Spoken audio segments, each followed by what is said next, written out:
আসসালামু আলাইকুম আরহামতুল্লাহি ওবারাকাতু। সম্মানিত প্রিয় দিনী ভাই ও বোনেরা, আশা করি আপনারা সকলে আল্লাহ তাআলার অশেষ কৃপা এবং দয়ায় ভালো আছেন, সুস্থ আছেন। সম্মানিত প্রিয় দর্শক, আজকের ভিডিওটির থাম্বনেল দেখে আপনারা বুঝতে পারছেন যে কোন বিষয়ে আমি আপনাদের সামনে কথা বলতে আসছি। কোরআন সুন্নাহর আলোকে স্বামী স্ত্রীর মধ্যে গভীর ভালোবাসা বৃদ্ধির অন্যতম তদবির, যে তদবিরটি করা মাত্রই 100% শতভাগ কার্যকারী রেজাল্ট সাথে সাথেই পেয়ে যাবেন। যে স্ত্রীলোকের স্বামী সর্বদা তাহার প্রতি অসন্তুষ্ট থাকে, অর্থাৎ স্বামী যদি পরকীয়াবাজ হয় বা অন্য কোনো মহিলার সঙ্গে বা মেয়ের সঙ্গে সম্পর্ক থাকে, তাহলে এই আমলটা যদি আপনি করেন 100% শতভাগ আপনি রেজাল্ট পেয়ে যাবেন।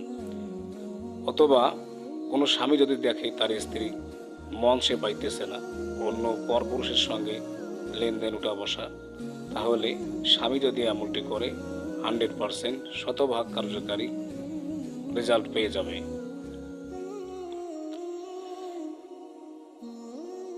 বিষয়টি হলো কিভাবে আপনি আমলটা করবেন। পবিত্র কোরআনুল কারীমের এই আয়াতটি একবার পাঠ করে মিষ্টি দ্রব্যের ওপর, চাই সেটা পায়েস হোক, চিনি হোক বা চা হোক, যে কোনো মিষ্টি জাতীয় জিনিসের উপরে ফু দিয়ে আপনার অবাধ্য স্ত্রী বা স্বামীকে খাওয়াবেন। ইনশাআল্লাহ ভালোবাসা বৃদ্ধি পাবে, সঙ্গে সঙ্গে রেজাল্ট পেয়ে যাবেন। তাহলে জেনে নেই পবিত্র কোরআনুল কারীমের সূরা বাকারার 165 নম্বর আয়াত। তাহলে চলুন জেনে নেই।